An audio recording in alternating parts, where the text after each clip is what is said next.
Breaking news చూస్తున్నాం. దళిత యువకుడిపై ఒక trainee ఎస్ఐతో సహా ఇద్దరు కానిస్టేబుల్ మూకుమ్మడిగా దాడి చేసినటువంటి ఒక వీడియో సోషల్ మీడియాలో చక్కర్లు కొడుతుంది. ఆలస్యంగా వెలుగులోకి వచ్చినటువంటి ఆ వీడియో ప్రస్తుతం చాలా చర్చనీయాంశంగా మారింది. పోయిన నెల మే 8వ తారీఖున సంఘటన జరిగితే మరి ఆలస్యంగా ఒక వాహనదారుడి తీసినటువంటి ఆ వీడియో సోషల్ మీడియాలో చక్కర్లు కొడుతోంది. అసలు ఏం జరిగింది, ఎందుకు మరి ముగ్గురు పోలీసులు ఒక దళిత యువకుడి మీద దాడి చేయాల్సినటువంటి అవసరం ఏమొచ్చింది? సో ఒక్కసారి మనం మాట్లాడే ప్రయత్నం చేద్దాం. ఏదైతే కరీంనగర్ జిల్లాకు సంబంధించి సైదాపూర్ మండలము సోమారం గ్రామానికి చెందినటువంటి మహేందర్ అనేటువంటి ఒక దళిత యువకుడి మీద మరి అక్కడ ఉన్నటువంటి సైదాపూర్ సంబంధించిన ట్రైనీ ఎస్ఐతో పాటు ఇద్దరు కానిస్టేబుల్ కూడా మరి మూకుమ్మడిగా దాడి చేస్తున్నటువంటి పరిస్థితి. ఓవైపు లాఠీతో కొడుతూ ఇంకోవైపు కాలుతో తంతున్నటువంటి సిచ్యువేషను మనకు కనిపించింది. ఒక్కసారి ఎందుకు ఈ దళితుల మీద ఈ రకమైనటువంటి మరి దాడులు జరుగుతూ ఉన్నాయి? గతంలో ఎన్నో దాడులు చూసాము. ఆ దాడులు ఆ సంఘటనలు మరవక ముందే మరోసారి ట్రైనీ ఎస్ఐ మరి దళిత యువకుడి మీద ఈ రకంగా ఇష్టానుసారంగా ఎందుకు దాడి చేయాల్సిన అవసరం వచ్చింది? చట్టాన్ని చేతిలోకి తీసుకొని మరి కొట్టాల్సిన అవసరం ఎందుకు వచ్చింది? ఏదైనా అక్కడ ఉన్నటువంటి యువకుడు తప్పు చేస్తే చట్టపరంగా చర్యలు తీసుకోవాలి, కోర్టుకు తీసుకుపోవాలి, శిక్షకారుడు అయితే జైల్లో పెట్టాలి. కానీ చట్టాన్ని చేతిలోకి తీసుకొని ఒక యువకుడిని ఇష్టారాజ్యంగా తన్నుతూ కొడుతూ మరి బూతులు తిట్టే అధికారం ఈ పోలీసు వాళ్ళకి ఎవరిచ్చారు? ఒకసారి బాధితుడికి సంబంధించినటువంటి వీడియో మనం తొలి వెలుగు స్క్రీన్ మీద క్లియర్గా చూస్తూ ఉన్నాం. మీరు చూడండి, అక్కడ ఒక ట్రాక్టర్ అయింది, ఆ పక్కన ఒక కారు ఉన్నది. ఆ కారులో నుంచి విజువల్స్ తీసిరు. ఆ విజువల్స్ కొంత ఆలస్యంగా బయటకు వచ్చింది. సో ఎవరైతే కరీంనగర్ సంబంధించినటువంటి ఒక టీపీసీసీ ఎస్సీసీఎల్కి సంబంధించినటువంటి సంపత్ అనే ఒక కాంగ్రెస్ పార్టీ నేత ఆ విజువల్స్ని బయటికి తీసిండు. ఆ విజువల్స్ విడుదల తర్వాత చాలా చర్చనీయాంశంగా మారింది. ఎందుకు ఈ రకంగా మరి పోలీసులు ఇష్టారాజ్యంగా వ్యవహరిస్తూ ఉన్నారు? దళిత యువకుల మీద, బడుగు బలహీన వర్గాల బిడ్డల మీద ఎందుకు ఇష్టారాజ్యంగా చట్టాన్ని చేతిలోకి తీసుకొని దాడులు చేస్తున్నారని ప్రశ్నల వర్షం కురిపిస్తున్నటువంటి పరిస్థితి మనం చూస్తున్నాం. ఒకసారి ట్రైనీ ఎస్ఐ చూడండి, అక్కడ కానిస్టేబుల్ చూడండి, ఒక్కని చేసి ముగ్గురు పోలీసు వాళ్ళు ఆయన ఇష్టం వచ్చినట్టుగా తంతు కొడుతూ మరి ఎట్లా వ్యవహరిస్తున్నారో ఒకసారి మీరు చూడండి. ఆ విజువల్స్లో ఒకసారి చూసే ప్రయత్నం చేయండి. తొలి వెలుగు స్క్రీన్ మీద ఏం తప్పు చేసిండు? మర్డర్ చేసిరా, మానభంగం చేసిరా, ఏం చేసిరని ఆ యువకుడిని ఎందుకు అంతలా కొడతా ఉన్నారు? ఇవాళ రేపు మర్డర్ మానభంగాలు చేస్తున్న కూడా తీసుకుపోయి మరి జైల్లో పెడుతున్నారు, చట్టపరంగా వాళ్ళకు శిక్షలు వేస్తున్నారు. కానీ ఒక సామాన్యుడు ఏదో బ్రతుకు తెరువుకు ఆయన ఒక చిన్న కూల్ డ్రింక్ షాప్ ఏదో నడిపిస్తూ జీవనం కొనసాగిస్తున్నాడు, ఒక చర్చ జరుగుతూ ఉంది. అటువంటి ఒక సామాన్య దళిత బిడ్డ మీద పోలీసులు ఎందుకు ఇట్లా ఇష్టారాజ్యంగా వ్యవహరిస్తూ ఉన్నాడు? ఇప్పటికే వాళ్ళు మరి కంప్లైంట్ చేసినట్టు తెలుస్తుంది. నేషనల్ ఎస్సీ కమిషన్కు, అక్కడ ఉన్నటువంటి అడిషనల్ డీసీపీకి, వీళ్ళందరికీ కంప్లైంట్ చేసిన బతికి అక్కడ ట్రైనీ ఎస్ఐ మీద ఎటువంటి యాక్షన్ లేదంటూ మరి బాధితుడు వాపోతున్నాడు. సో ఒక్కసారి బాధితుడు మహేందర్తో మాట్లాడదాం. తొలి వెలుగు మరి బాధితుడిని తెర మీద తీసుకొచ్చింది. తొలి వెలుగుతో ఆయనకు ఏం జరిగింది, ఎందుకు ఆయన మీద దాడి చేసిరు తెలుసుకునేటువంటి ప్రయత్నం చేశాం. ఒక్కసారి తొలి వెలుగుతో బాధితుడు మహేందర్ ఉన్నారు, మహేందర్తో మాట్లాడి మరింత సమాచారం తెలుసుకుందాం. సో మహేందర్ గారు నమస్తే అండి. సో ఏం జరిగింది, ఎందుకు మీ మీద పోలీసులు అట్లా మూకుమ్మడిగా దాడి చేస్తుంటే అవసరం ఎందుకు వచ్చింది? సార్ మే 8 గురువారం సార్ నేను నా పనుల సొంత పనులు మున్సిపాలిటీ ములంగూరు నుంచి సైదాపూర్ వస్తున్న తర్వాత సార్ సోమవారం గ్రామ శివార్లు సార్ అక్కడ దగ్గర వాళ్ళు కొంచెం గట్టిగా మాట్లాడండి. సార్ నేను వస్తుండగా వాళ్ళు పనికి చేసి ఆపాను సార్. ఆపి ఎటు వేస్తున్నారా అంటే సార్ పనికి వేస్తారని చెప్పారు. ఏ ఊరు అంటే మా ఊరి పేరు చెప్పారు. ఏం చేస్తావురా అంటే సార్ కూలీ పని చేస్తున్నారని చెప్పాను. ఏం చేస్తా అంటే సార్ మా ఎస్సీ అని చెప్పాను సార్. ఏం చదువుతున్నావురా అంటే ఆయన మాట్లాడుతున్న నాకు ఫోన్ వచ్చింది సార్.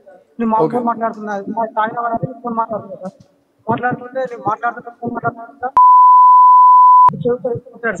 ఎందుకు కొడుతున్నావు సార్, ఏం మాట్లాడుతున్నావు సార్, మీకు అమ్మలేదు సార్ అని నేను అన్నా సార్.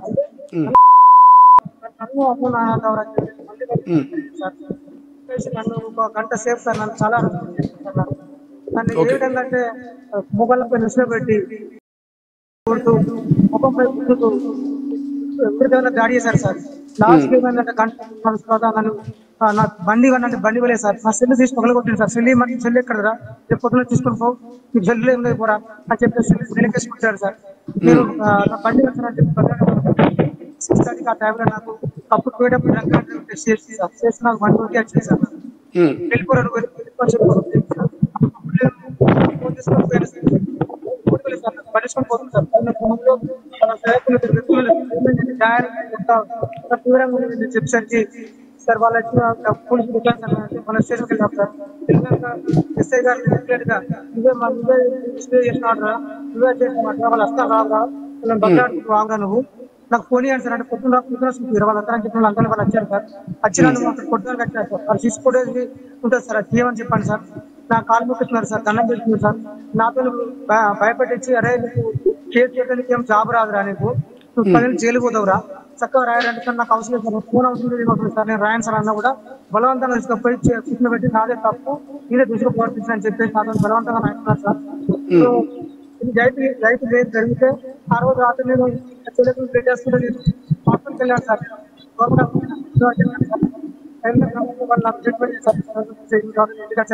ఏ హాస్పిటల్కి వెళ్ళారు మీరు అక్కడ స్థానికంగా? Government hospital sir. గవర్నమెంట్ హాస్పిటల్లో చూసుకున్నారు. సో ఆ ఫోటోలు కూడా మేము చూసినాం. ఇప్పుడు ఆ ఫోటోలో కూడా చాలా దారుణంగా దెబ్బలు ఉన్నాయి, ఎక్కడికక్కడ కమిలిపోయినటువంటి ఆ దెబ్బలు చూస్తే మాకే బాధ అనిపిస్తుంది. అంటే ఎందుకు ఫస్ట్ అక్కడటువంటి ట్రైనీ ఎస్ఐ మీతో దురుసుగా మాట్లాడినా లేకపోతే మీరేమైనా నోరు జారి పోలీసుల మీద ఏమైనా మాటలు ఏమైనా అన్నారా అసభ్యకరంగా? నేను ఏమనలేదు సార్, నేను ఒక్క మాట ఏమనలేదు సార్. నేను కొట్టిన తప్పు సార్. మీకు అమ్మ నాన్న లేరా నన్ను ఎందుకు అంటున్నాను సందర్భంలోనే ఇంకొంత ఎక్కువ దాడి చేసి సార్ అంత మించి నేను ఒక్క మాట లేదు సార్. మీరు కంప్లైంట్ ఇస్తే తీసుకున్నారా పోలీస్ స్టేషన్ లో? తీసుకోలేదు సార్, నేను రిజిస్టర్ పోస్ట్ చేశాను సార్. ఎస్ఐ గారు చేశాను, ఏసీపీ చేశాను, సిపి చేశాను సార్. ఇంతవరకు ఎలాంటి కంప్లైంట్ ఎఫ్ఐఆర్ ఎలాంటి ఏం లేదు సార్. ఇంతవరకు స్టేట్మెంట్ రికార్డ్ చేసింది సార్. రీసెంట్ గా 3 days బ్యాక్ ఏసీపీ మేడం గారు రికార్డ్ చేశారు సార్. ఇంతవరకు అయితే ఏం యాక్షన్ లేదు సార్. నా 2 చెవులు ఇప్పుడు మీ స్టేట్మెంట్ రికార్డ్ అయ్యి 3 రోజులు అయినప్పుడు కూడా యాక్షన్ లేదు ఇప్పటి వరకు? ఏం లేదు సార్, ఇప్పటివరకు ఏం లేదు సార్. ఎట్లా స్థానికంగా మీకు ఏమైనా సపోర్ట్ ఉందా? అంటే లోకల్లో లీడర్ను ఎవరైనా కలిసే ప్రయత్నం చేసిరా? లేదంటే మీరు మీ స్థానికంగా మీ కుటుంబ సభ్యులు మీరు ఏమైనా న్యాయ పోరాటం ఏమైనా చేస్తా ఉన్నారా ఇప్పుడు? చేస్తున్నాను సార్. ఎస్సీ కమిషన్ కలిసాను సార్, హెచ్ఆర్సీ కలిసాను సార్. ఇక వీళ్ళు లోకల్లో వాళ్ళు ఎస్సీ డిపార్ట్మెంట్ సంపత్ సార్ కానీ వాళ్ళు సపోర్ట్ చేస్తున్నారు సార్. బయట వాళ్ళు ఏమున్నారు సార్, ఇప్పుడు నాకు నా హెల్త్ బాగాలేదు సార్. నా 2 చెవులు బ్లాస్ట్ అయిపోయినాయి సార్, 2 కన్నెపేర్లు పోయినాయి సార్. నాకు అన్ని గాయాలు ఉన్నాయి సార్, వాళ్ళంతా గాయాలు ఉన్నాయి సార్.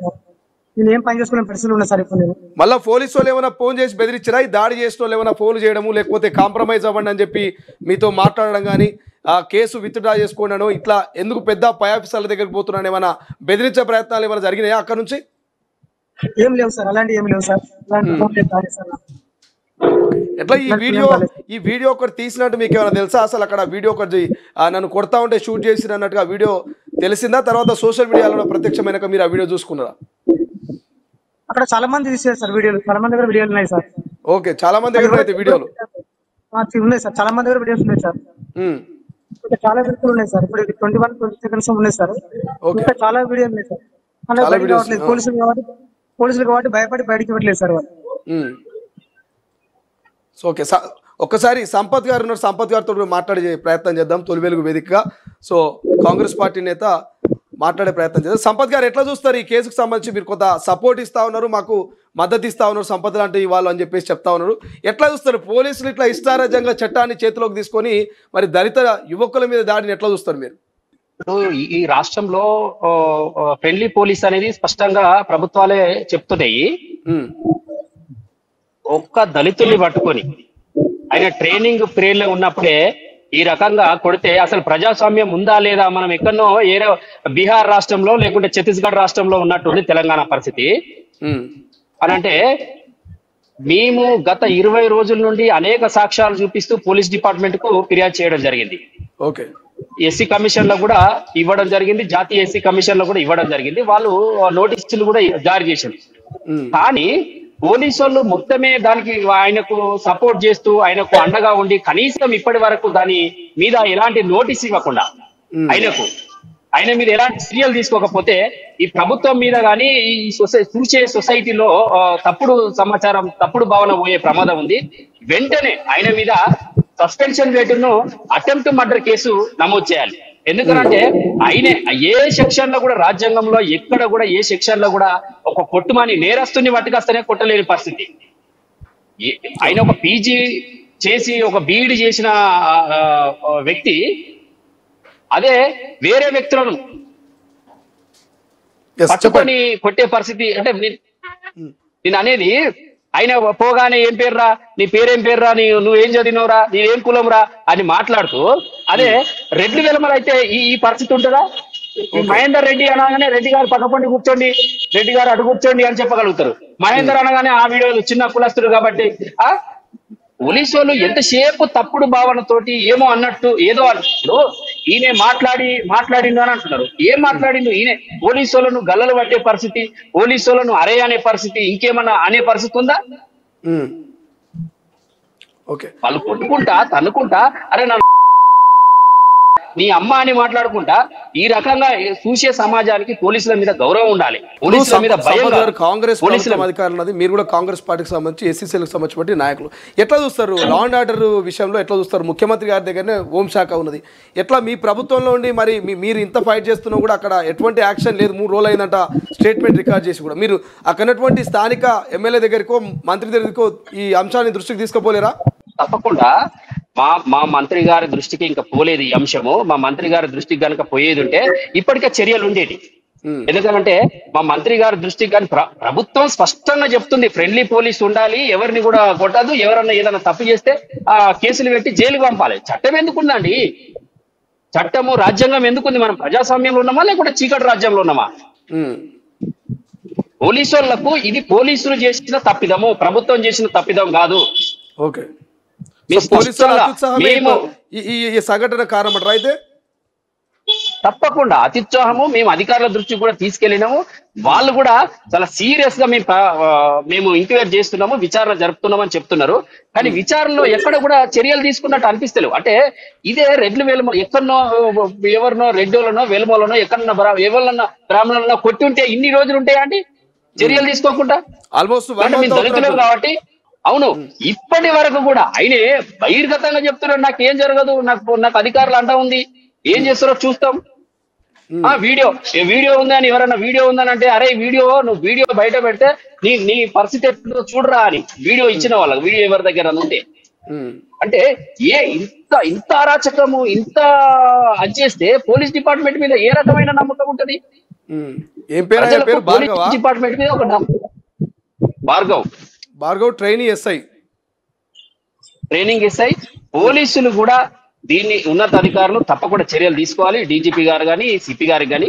మేము తీసుకోకపోతే 100% మా మంత్రుల దృష్టికి, ఎమ్మెల్యేల దృష్టికి, ముఖ్యమంత్రి గారి దృష్టికి కూడా తీసుకెళ్తాం. ఇప్పటి వరకు ఏ మంత్రులను కానీ అంటే దీన్ని రాజకీయంగా చూడొద్దు, రాజకీయంగా ఇప్పుడు మా మంత్రి గారి దృష్టికి తీసుకెళ్ళారు అనుకో, మంత్రి గారు ఏదో కక్షపూరితంగా చేస్తున్నారు, లేకుంటే లీడర్లు ఏదో కక్షపూరితంగా చేస్తున్నారు అనే ఉద్దేశం అవుతుంది అని చెప్పేసి ఇది స్పష్టంగా ఒక ఉద్యమం లాగా ఒక చట్టం, మాకు అధికారులు ఉన్నారు, అధికారులకు ఫిర్యాదు చేసినాము, అధికారులు చర్యలు తీసుకునే వాడులా అధికారులు ఎవరైతే సపోర్ట్ చేస్తారో తప్పుడు నివేదికలు ఇస్తారో వాళ్ళ మీద కూడా ఫిర్యాదులు చేస్తాం. మహేందర్ గారు మీరు ఏం చెప్తారు? మీకు అంటే ఎటువంటి న్యాయాన్ని డిమాండ్ చేస్తా ఉన్నారు మీరు? సార్ ఇప్పుడు నాకు ఆరోగ్యపరంగా చాలా నష్టపోయాను సార్. నేను మానసికంగా కూడా ఎన్ని రోజులు ఎవిడెన్స్ లేకుండా కూడా నన్ను ఎవరో కొట్టారు, ఎక్కడో దెబ్బలు పడ్డారు, ఏమో అనేది నాయన చాలా అభివృద్ధిగా చేసి నన్ను మానసికంగా నా కుటుంబాన్ని చాలా హింసించారు సార్ పోలీస్ అధికారులు. మంచి ఎవిడెన్స్ ఉంది సార్, దీనిపైన చట్టపరమైన చర్యలు తీసుకోవాలి సార్, నాకు న్యాయం చేయాలి సార్. ఎందుకంటే ఇలాంటి ప్రభావితం కావచ్చు సార్. మనిషిని చూసి, ఆ వ్యక్తిని చూసి, ఆ వేషధారణను చూసి మనసుని ఇష్టం ఉన్న రీతిలో మాట్లాడటం కాదు కదా సార్. పనిలో భాగంగా మనం ఎలా లేబర్ లాగానే ఉంటాం, ఎలా ఉంటాం. మన వేషధారణ చూసి మనిషిని అండర్ ఎస్టిమేట్ చేసి, ఇంత హరాస్మెంట్ చేసి ఈ ఎక్కడ అనేది అర్థమవుతుంది సార్. ఇది 1947 బిఫోర్ ఉన్నామా, ఇప్పుడు 2024 ఉన్నాం అనేది అర్థం కావట్లేదు సార్. సో ఎట్లా మీరు బీడీ చేసిరా, చదువుకొని ఇప్పుడు ఉద్యోగాన్ని ట్రై చేస్తురా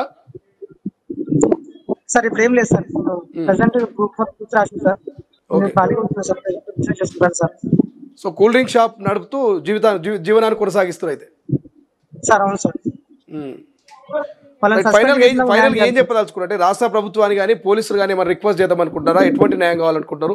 మీకు ఇంకా ఏమైనా సపోర్ట్ కావాలనుకుంటున్నారా? వాళ్ళ మీద కఠినమైన చర్యలు తీసుకొని సస్పెండ్ చేయాలి సార్. సస్పెండ్ చేస్తే ఇలాంటి పునరుద్ధం కావచ్చు సార్. ఎక్కడ కూడా ఇలాంటి అమాయకమైనటువంటి నిరుద్యోగులకు కానీ బయట యువతకు కానీ ఎలాంటి భయం లేకుండా వాళ్ళు జీవించే వ్యవస్థ ఉండాలి సార్.